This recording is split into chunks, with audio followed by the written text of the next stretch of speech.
ഇത് ഞാനിന്ന് ഒരെണ്ണത്തിന് വാങ്ങിയതാണ്. നമ്മുടെ ആൽബിനോ കോമൺ പ്ലക്കോ അല്ലെങ്കിൽ ആൽബിനോ സക്കർ കാറ്റ്ഫിഷ് എന്നൊക്കെ നമ്മൾ പറയാറുണ്ട്. നമ്മുടെ ആൽബിനോ സ്പോട്ടഡ് കാറ്റ്ഫിഷുകൾ കിടക്കുന്ന ടാങ്കിൽ ഏകദേശം 6 എണ്ണത്തോളം കിടക്കുന്നുണ്ട്. അത്യാവശ്യം സൈസുള്ള, അത്യാവശ്യം സൈസ് എന്ന് പറഞ്ഞു കഴിഞ്ഞാൽ 6 ഇഞ്ച് 8 ഇഞ്ചൊക്കെ വരുന്നത്. ഇത് ഇപ്പോൾ ഒരു 4 ഇഞ്ചൊക്കെ സൈസ് വരുന്നതാണ്. എന്തിനാണ് ഇതിനെ ഞാനിപ്പോൾ വാങ്ങിയെന്ന് വെച്ച് കഴിഞ്ഞാൽ, ഈ അടുത്ത് നമ്മൾ 2 ചെറിയ ഓസ്കാറുകൾ വാങ്ങിയിട്ടുണ്ടായിരുന്നു, ടൈഗർ ഓസ്കാറുകൾ. അവരെ നമ്മൾ ചെറിയൊരു ഫ്രിഡ്ജ് ബോക്സിലാണ് ഇട്ടിട്ടുള്ളത്. അപ്പോൾ അവർക്ക് ഞാനിപ്പോൾ ഫീഡ് ചെയ്യുന്നുണ്ട്, പെല്ലറ്റ് ഫുഡാണ് ഫീഡ് ചെയ്യുന്നത്. അതായത് അവർ കഴിക്കുന്നതിനേക്കാളും കുറച്ച് എക്സ്ട്രാ ഫുഡ് ഞാൻ അഡീഷണൽ ആയിട്ട് ഇട്ട് കൊടുക്കാറുണ്ട്. അത് അവർ കുറച്ച് കഴിയുമ്പോൾ, അതായത് നമ്മൾ ഇട്ട് കൊടുത്ത് അപ്പം തന്നെ കഴിക്കില്ല, കുറച്ച് മണിക്കൂറുകൾ കഴിഞ്ഞിട്ട് അവർ കഴിച്ച് തീർക്കാറുണ്ട്. ഏതെങ്കിലും സാഹചര്യത്തിൽ അവരത് കഴിച്ച് തീർക്കാതെ വന്നു കഴിഞ്ഞാൽ ടാങ്ക് ക്ലീൻ ആയി കിടക്കാൻ വേണ്ടിയിട്ടാണ് ഞാൻ ഇതിനെ വാങ്ങിയത്. അപ്പോൾ ഈ ഒരു സക്കർ കാറ്റ് ഫിഷ് ആണെന്നുണ്ടെങ്കിൽ ഇതുപോലുള്ള ഫുഡിൻ്റെ വേസ്റ്റ് കാര്യങ്ങളൊക്കെ ഉണ്ടെന്നുണ്ടെങ്കിൽ അത് കൃത്യമായിട്ട് തന്നെ കഴിച്ച് തീർക്കും. മാത്രമല്ല ആ ഫ്രിഡ്ജ് ബോക്സിൽ ആൽഗെ ഫോം ചെയ്ത് തുടങ്ങിയിട്ടുണ്ട്. അപ്പോൾ ആൽഗയൊക്കെ നന്നായിട്ട് കഴിക്കുന്ന ഒരു മീനാണ് ഈ ഒരു കോമൺ പ്ലക്കോ എന്ന് പറയുന്നത്, അല്ലെങ്കിൽ സക്കർ കാറ്റ് ഫിഷ് എന്ന് പറയുന്നത്. അപ്പോൾ ടാങ്കിനകത്ത് ഏതെങ്കിലും രീതിയിൽ ഫുഡിൻ്റെ വേസ്റ്റ് വന്നു കഴിഞ്ഞ് കഴിഞ്ഞാൽ അത് കഴിച്ച് തീർക്കാൻ വേണ്ടിയിട്ടാണ് നമ്മൾ ഈ ഒരു ചെറിയ സൈസിനെ വാങ്ങിയത്.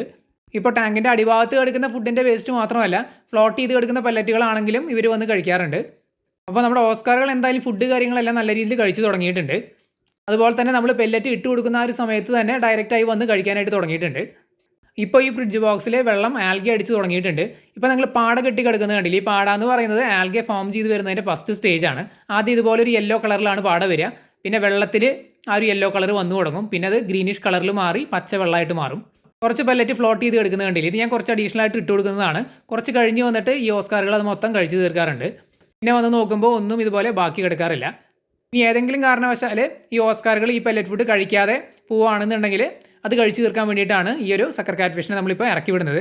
ഓസ്കാറുകൾ അടിയിൽ നടക്കുന്നുണ്ട്. ഞാൻ ചെറിയ രീതിയിൽ കാണിക്കാനായിട്ട് ശ്രമിക്കാം. കാരണം മുമ്പ് വാട്ടർ ക്ലിയർ ആയിരുന്നു, പക്ഷേ ഇപ്പോൾ കണ്ടില്ലേ ആൽഗെ ഫോം ചെയ്ത് തുടങ്ങിയിട്ടുണ്ട്. അതുകൊണ്ട് നിങ്ങൾക്ക് ക്ലിയർ ആയിട്ട് കാണാൻ കുറച്ച് ബുദ്ധിമുട്ടായിരിക്കും. പിന്നെ ടൈഗർ ഓസ്കാറുകളാണ്, ബ്ലാക്ക് കളറുമാണ്. വൈറ്റ് ആണെന്നുണ്ടെങ്കിൽ നമുക്ക് ക്ലിയർ ആയിട്ട് കാണാമായിരുന്നു. പിന്നെ ഇപ്പോൾ സമയമെന്ന് പറയുന്നത് വൈകിട്ട് ഒരു 5:30 ആയിട്ടുണ്ട്. ലൈറ്റും കുറവാണ്.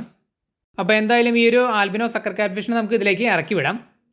ഞാൻ എന്തുകൊണ്ടാണ് പെട്ടെന്ന് ഇറക്കി വിടാത്തതെന്ന് വെച്ച് കഴിഞ്ഞാൽ ടെമ്പറേച്ചർ ഒന്ന് അഡ്ജസ്റ്റ് ചെയ്യാൻ വേണ്ടിയിട്ടാണ്. കാരണം മുമ്പ് ഞാൻ പറഞ്ഞിട്ടുണ്ടായിരുന്നു, ഈ ഫ്രിഡ്ജ് ബോക്സിലെ വെള്ളം കെടുക്കും തോറും അത് ചെറിയ രീതിയിൽ തണുത്ത് വരും.